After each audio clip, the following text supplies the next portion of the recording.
नमस्कार दोस्तों, स्वागत है आपका YouTube चैनल हिंदी भाषा कुंज में।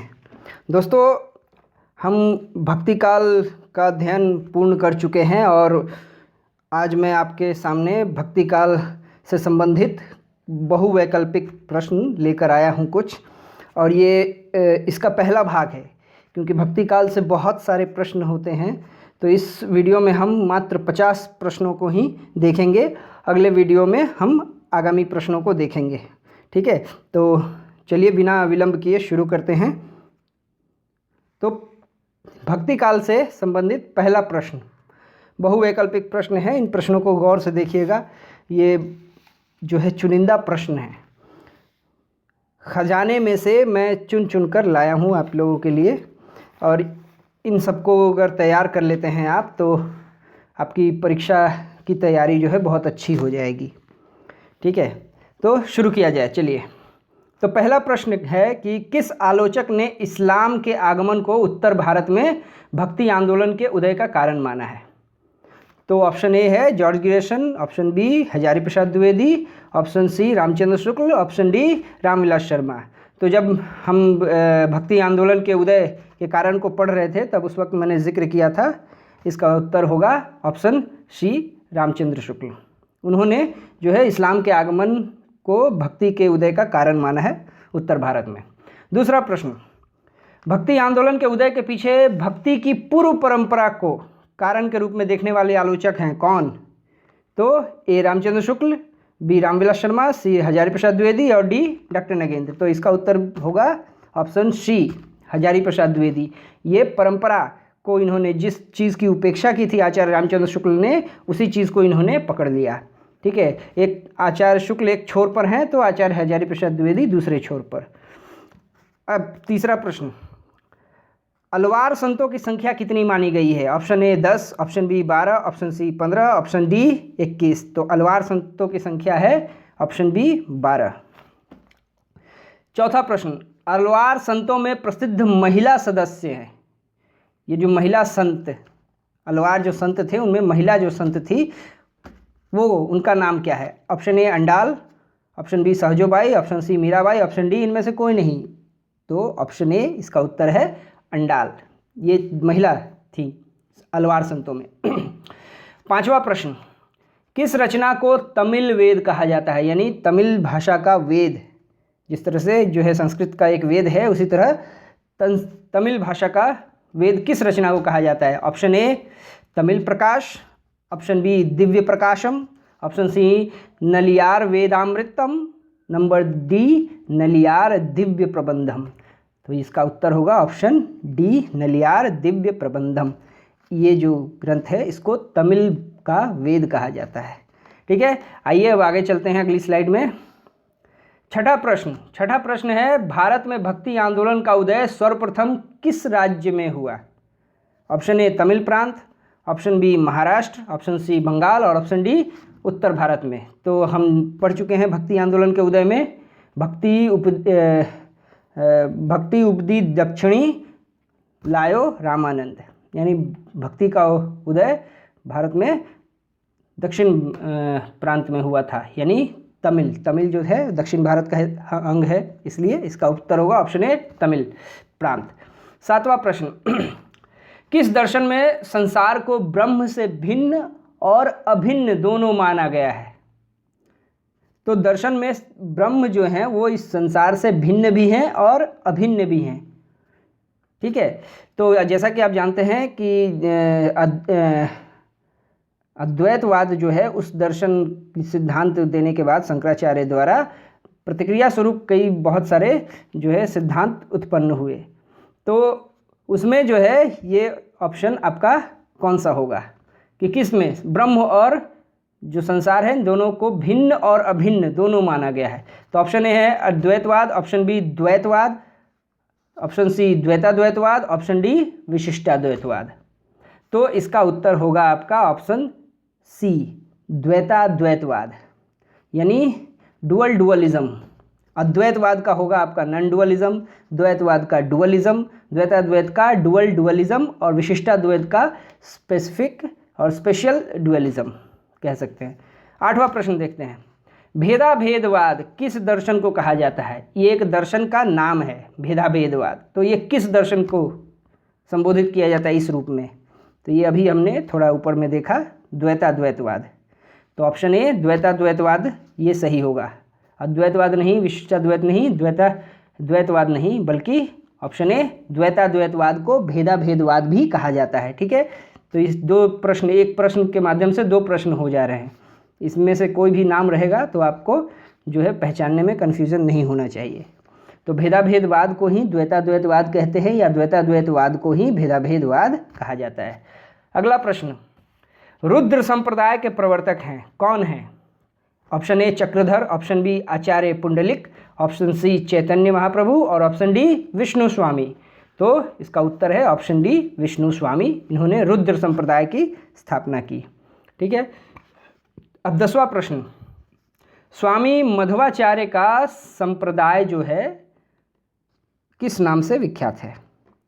स्वामी मध्वाचार्य कौन सा संप्रदाय उन्होंने विकसित किया था? तो ऑप्शन ए है ब्रह्म संप्रदाय, ऑप्शन बी श्री संप्रदाय, ऑप्शन सी चैतन्य संप्रदाय, ऑप्शन डी महाप्रभु संप्रदाय। तो इसका उत्तर होगा ऑप्शन ए ब्रह्म संप्रदाय माना जाता है मध्वाचार्य के संप्रदाय का नाम। आइए अब अगली स्लाइड पर चलते हैं। 11 नंबर प्रश्न है, द्वैतवाद के प्रतिष्ठापक आचार्य हैं, यानी द्वैतवाद डुअलिज्म की स्थापना करने वाले जो है आचार्य हैं वो कौन है? Option A Nimbarkacharya, option B Madhvacharya, option C Shankaracharya, option D Vallabhacharya. तो इसका उत्तर होगा आपका ऑप्शन बी मध्वाचार्य। मध्वाचार्य ने द्वैतवाद की जो है के सिद्धांत का प्रतिपादन किया था।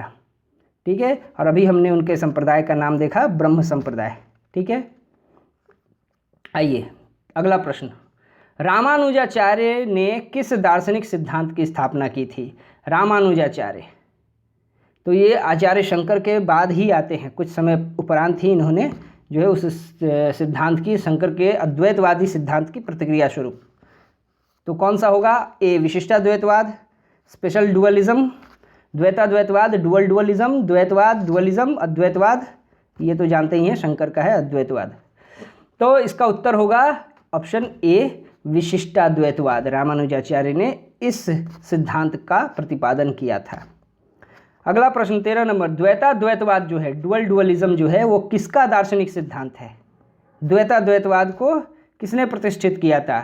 तो द्वैताद्वैतवाद डुअल डुअलिज्म, तो ए है रामानुजाचार्य, बी मध्वाचार्य, सी वल्लभाचार्य या डी निम्बार्काचार्य। तो इसका उत्तर होगा ऑप्शन डी निम्बार्काचार्य। ठीक है, इन्होंने द्वैताद्वैतवाद डुअल डुअलिज्म का कॉन्सेप्ट दिया था, सिद्धांत थ्योरी दी थी। आइए अब अगले प्रश्न की ओर बढ़ते हैं। 14 नंबर प्रश्न, श्री संप्रदाय का संबंध निम्नलिखित में किनसे है? निम्नलिखित नामों में से किनका संबंध है श्री संप्रदाय के साथ? ठीक है, तो option A Vishnu Swami, option B Ramanujacharya, option C Ramanand और ऑप्शन डी सूरदास। तो किससे है संबंध? तो इसका उत्तर होगा ऑप्शन बी रामानुजाचार्य। यानी रामानुजाचार्य ने विशिष्टाद्वैतवाद जो है सिद्धांत की स्थापना की और श्री संप्रदाय, उसके संप्रदाय को श्री संप्रदाय कहा जाता है। ठीक है, 15वां प्रश्न, राधा कृष्ण की युगलोपासना यानी दोनों की एक साथ उपासना का विधान किस संप्रदाय ने किया है? राधा कृष्ण को एक साथ पूजने का जो विधान है ये किस संप्रदाय ने इसकी शुरुआत की, इसकी जो है परंपरा विकसित की? तो ऑप्शन ए श्री संप्रदाय ने, ऑप्शन बी महानुभाव संप्रदाय ने, ऑप्शन सी निम्बार्क संप्रदाय ने या ऑप्शन डी उपरोक्त नहीं, यानी उपरोक्त में से किसी में कोई नहीं। तो इसका उत्तर होगा ऑप्शन सी निम्बार्क संप्रदाय ने। निम्बार्क संप्रदाय ने राधा और कृष्ण दोनों को साथ रखकर जो है उपासना करने की परंपरा विकसित की।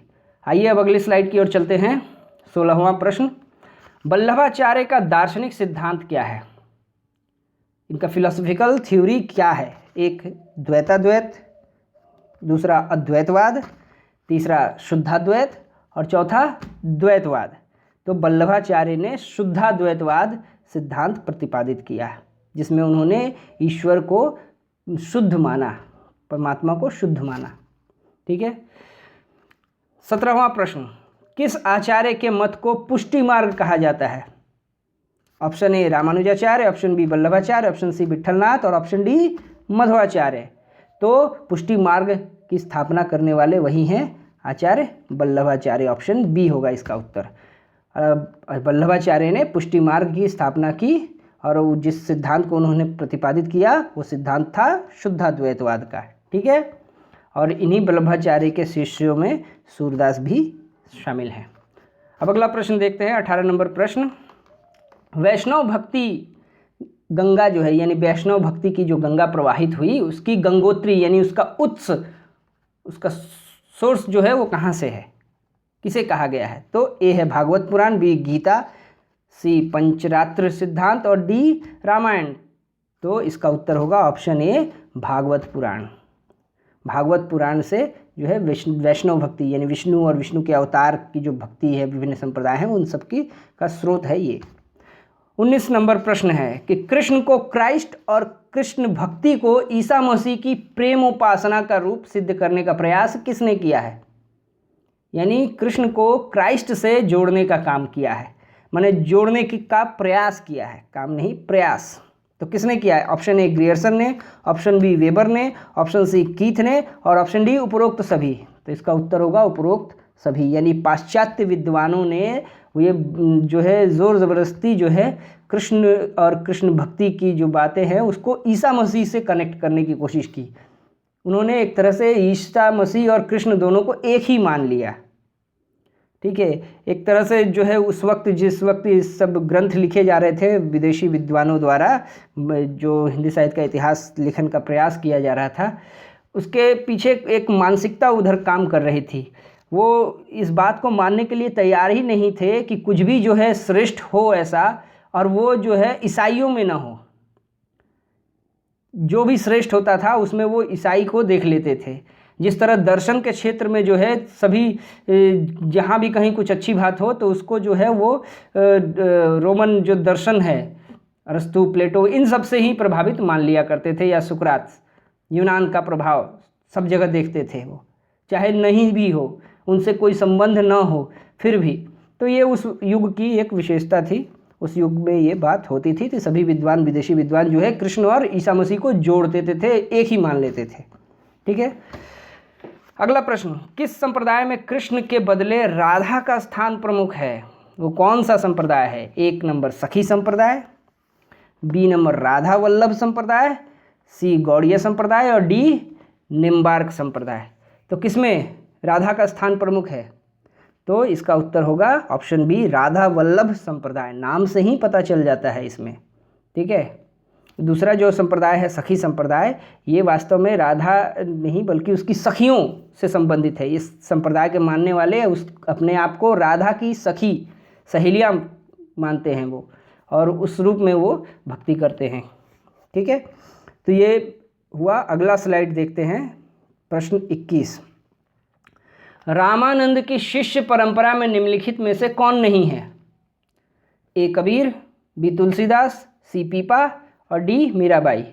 तो जिसमें कबीर, तुलसी, पीपा ये सीधे जो है रामानंद की शिष्य परंपरा में आते हैं, किंतु मीराबाई जो है वो नहीं आती हैं।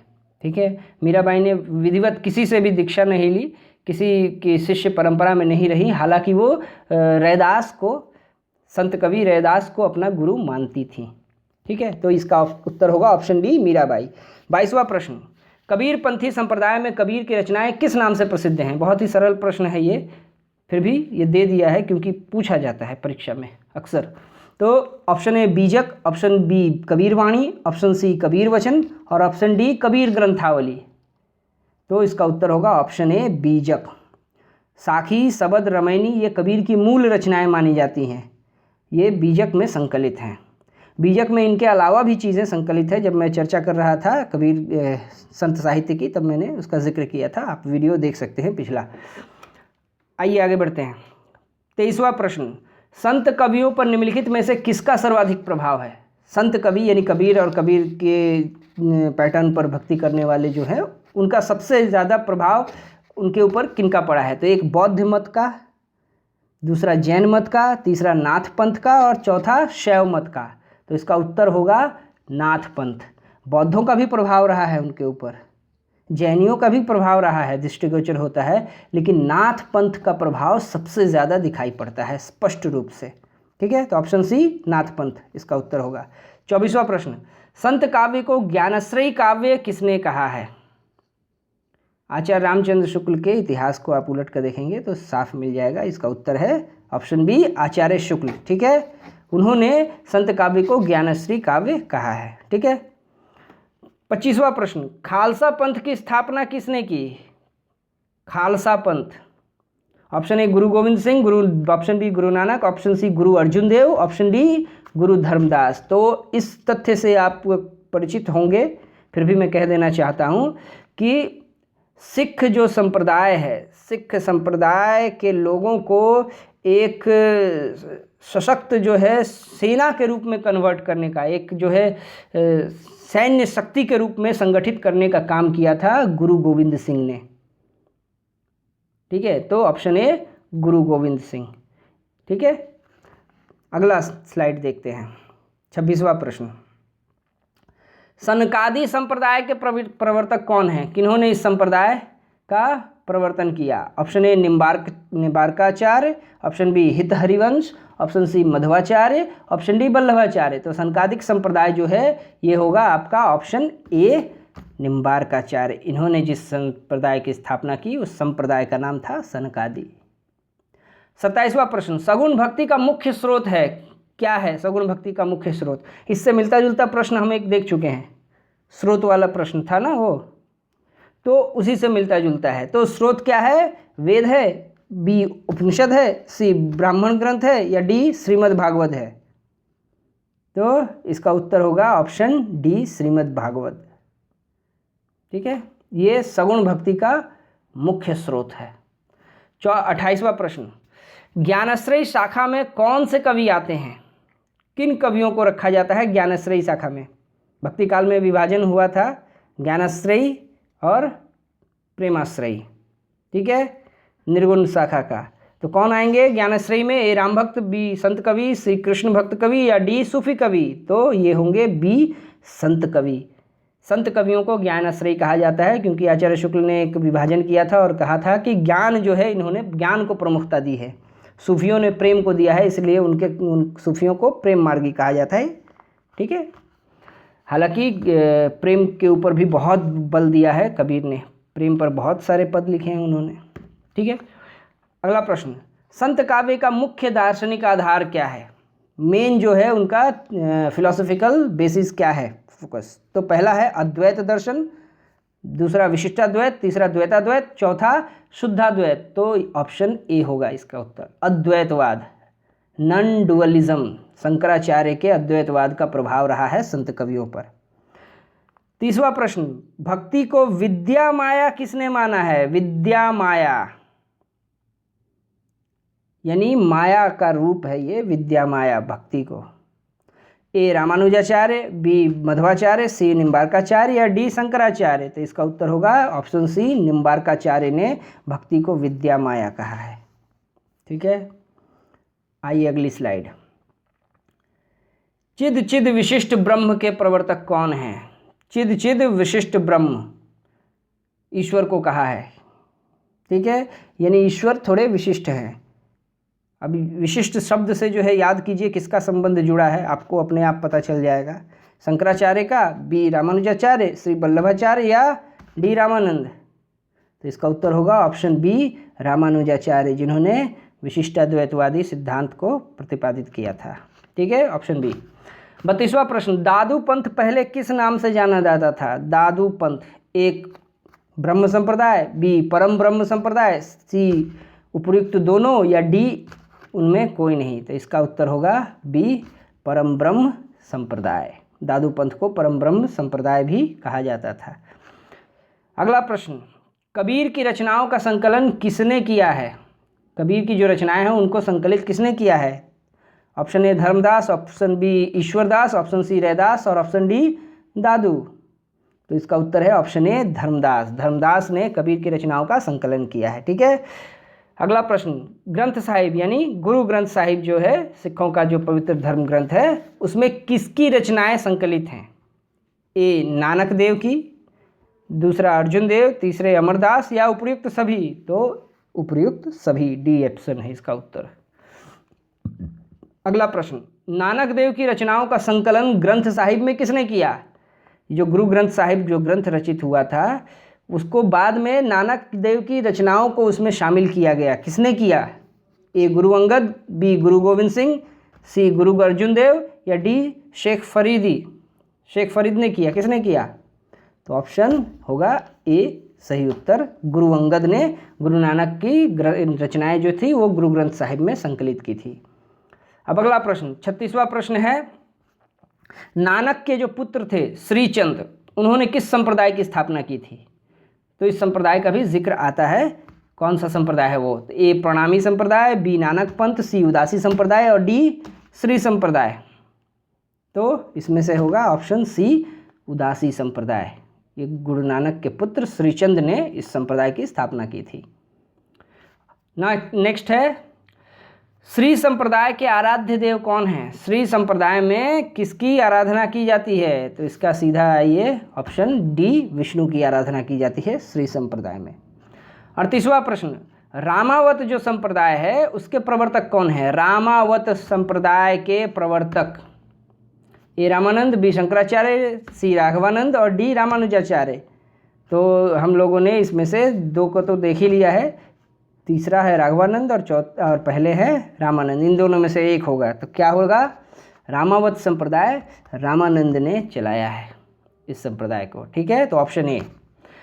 39वां प्रश्न, मगहर स्थान का संबंध किससे है? ये बहुत ही प्रसिद्ध स्थान है, किससे है इसका संबंध? इसका उत्तर होगा ऑप्शन ए, कबीरदास। क्यों? मगहर जो था वो एक ऐसा स्थान माना जाता था, अपवित्र माना जाता था स्थान। कहते थे कि मगहर में मरने वाला वो सीधा नरक जाएगा। तो कबीर जो है अपने जीवन के अंतिम क्षणों में बोले कि अच्छा मुझे नरक जाना है भाई, मुझको नरक ले चलो। वो मगहर में जाकर रहने लगे। उन्होंने अपना जीवन का अंतिम दिन जो है वो मगहर में बिताया और वहीं उन्होंने देह त्याग किया। यानी वे स्वर्ग नरक की भावना जो है, बात जो है, सिद्धांत का पूरा विरोध कर रहे थे। उन्होंने अपनी मृत्यु को भी किसी न किसी बात के, किसी कुसंस्कार या दुर्भावना या गलत सिद्धांत या अंधविश्वास के विरोध के लिए उन्होंने इस्तेमाल किया था। कबीर का जीवन बहुत क्रांतियों से भरा पड़ा है। आइए आगे चलते हैं, अभी इस पर चर्चा करने का समय नहीं है। 40वां प्रश्न, सूफी काव्य को प्रेम मार्गी काव्य किसने कहा है? किसने कहा है? हजारी प्रसाद द्विवेदी ने या डॉक्टर नगेंद्र ने या आचार्य शुक्ल ने या राहुल सांकृत्यायन ने? तो इसका उत्तर होगा वही आचार्य शुक्ल, ऑप्शन सी। आइए अगला स्लाइड। 41वां प्रश्न, आचार्य शुक्ल ने सूफी काव्य का प्रथम कवि किसे माना है? आचार्य शुक्ल सूफी काव्य के प्रथम कवि किसको कहते हैं? मुल्ला दाऊद को, बी कुतुबन को, सी जायसी को या डी मंझन को? जायसी को कोई नहीं कहता है, ये बता दिया मैंने। अब आप सोचिए इसमें से कौन होगा, मुल्ला दाऊद, कुतुबन या मंझन? तो इसका उत्तर होगा ऑप्शन बी, कुतुबन। कुतुबन की जो मृगावती है उसको कहा है। कुतुबन उनकी रचना है मृगावती। आइए आगे चलते हैं। मुल्ला दाऊद की कृति जो चंदायन है, इससे हिंदी में सूफी काव्य का आरंभ माना है किसने? Option A Ramkumar Verma, option B Ramchandra Shukla, option C Hazari Prasad Dwivedi, option D doctor Shyam Sundar Das. तो इसका उत्तर होगा option A, doctor Ramkumar Verma. उन्होंने चंदायन से, मुल्ला दाऊद की रचना चंदायन से जो है सूफी काव्य का आरंभ माना है। अब फिर अगला प्रश्न इसी तरह का कि हजारी प्रसाद द्विवेदी ने सूफी काव्य परंपरा की प्रथम कृति किसे माना, यानी कहाँ से सूफी परंपरा का आरंभ होता है? हजारी प्रसाद द्विवेदी किसे मानते हैं? ऑप्शन ए, किस काव्य कृति से? कवि नहीं पूछ रहा है यहाँ, काव्य कृति। तो Mrigavati, option B Iravati, option C Chandayan, option D Satyavati कथा। तो इसका उत्तर होगा आपका ऑप्शन डी, सत्यवती कथा। ठीक है, ईश्वरदास की सत्यवती कथा। अगला प्रश्न, लोरिक किस रचना का नायक है? लोरिक चंदायन, बी सरस्वती सत्यवती कथा, सी मृगावती और डी मृगमालती। तो किसका है? लोरिक जो है चंदायन जो काव्य है मुल्ला दाऊद का, उसका नायक है लोरिक। ठीक है। अगला प्रश्न, पद्मावत की नायिका किस राज्य की राजकुमारी है? पद्मावती फिल्म देखा आपने, इधर आया था 2-3 साल पहले आई थी वो फिल्म, दीपिका पादुकोण थी। तो पद्मावती जो है नायिका, वो किस राज्य की राजकुमारी है? Option A Singhal, option B Jambu, और ऑप्शन सी मगध, या ऑप्शन डी उड़ीसा। तो इसका उत्तर है ऑप्शन ए सिंघल द्वीप की राजकुमारी थी पद्मावती। ठीक है। अगला प्रश्न देखते हैं, जायसी की किस रचना में सूफी दर्शन का सैद्धांतिक वर्णन मिलता है? सूफी दर्शन का जो थ्योरेटिकल डिस्क्रिप्शन है वो उनकी किस रचना में मिलता है जायसी की? 1 नंबर है आखिरी कलाम, बी अखरावट, सी पद्मावत, और डी चित्ररेखा। तो इसका उत्तर है आपका ऑप्शन बी अखरावट। इस पुस्तक में मलिक मोहम्मद जायसी ने सूफी दर्शन का सैद्धांतिक वर्णन किया है। ठीक है। अगला प्रश्न, पद्मावत किस भाषा में लिखा गया है? तो ऑप्शन है A Khari Boli, option B Brajbhasha, option C Awadhi, option D Farsi. तो पद्मावत जो है अवधी में लिखा गया है। लगभग सभी सूफी काव्य, केवल पद्मावत ही नहीं, जितने भी सूफी काव्य हैं लगभग सभी सूफी काव्य अवधी भाषा में लिखा गया है। ठीक है। आगे बढ़ते हैं, निम्नलिखित में कौन सी रचना जायसी की नहीं है? मलिक मोहम्मद जायसी की रचना नहीं है। ए है अखरावट, बी चित्ररेखा, सी आखिरी कलाम, और डी मृगावती। तो इसका उत्तर होगा डी मृगावती। ये मंझन की कृति है। ठीक है। 49वां प्रश्न, निम्नलिखित में किस रचना को लोर कथा के नाम से भी जाना जाता है? अभी इससे संबंधित, लोर से संबंधित हमने एक प्रश्न देखा था। ए है ढोला मारू राधुआ, बी लखनसेन पद्मावती कथा, सी चंदायन, या डी मृगमालती। तो इसका उत्तर होगा ऑप्शन सी चंदायन। इसलिए चंदायन जो पुस्तक है उसको लोग लोरिक कथा के रूप में भी जानते हैं, लोर कथा के नाम से भी जाना जाता है उसको, क्योंकि उसका नायक लोर था। ठीक है। बहुत ही ज़बरदस्त ये है रचना। अगला और आज का आखिरी प्रश्न। ठीक है। पद्मावत का नायक कौन है? फिल्म देखी है आपने, आपको याद होगा कौन था? दीपिका पादुकोण का विवाह किसके साथ हुआ? तो इसका नायक कौन है? Option A Ratnasen, option B Agrasen, option C Dhanpal, option D Tansen. तो इसका नायक है ऑप्शन ए रत्नसेन। तो दोस्तों, आज के वीडियो में हमने 50 बहुवैकल्पिक प्रश्नों को देखा, और इसके अलावा और भी बहुत सारे वैकल्पिक प्रश्न हैं, बहुवैकल्पिक प्रश्न, जिनको हम अगली वीडियो में करेंगे, क्योंकि भक्ति काल से बहुत सारे प्रश्न पूछे जाते हैं और उसको एक वीडियो में पूरा कर पाना बहुत मुश्किल है। वीडियो काफ़ी ज़्यादा लंबा हो जाएगा, इसलिए मैं आज के लिए सिर्फ 50 ही रखता हूँ प्रश्न को। आशा करता हूँ आपको वीडियो पसंद आया होगा। वीडियो पसंद आए तो लाइक कीजिए, शेयर कीजिए, और अगर मेरे द्वारा और भी आगे आप पढ़ना चाहते हैं तो चैनल को सब्सक्राइब कीजिए, ताकि मेरी हर वीडियो की नोटिफिकेशंस आपको मिलती रहें। धन्यवाद।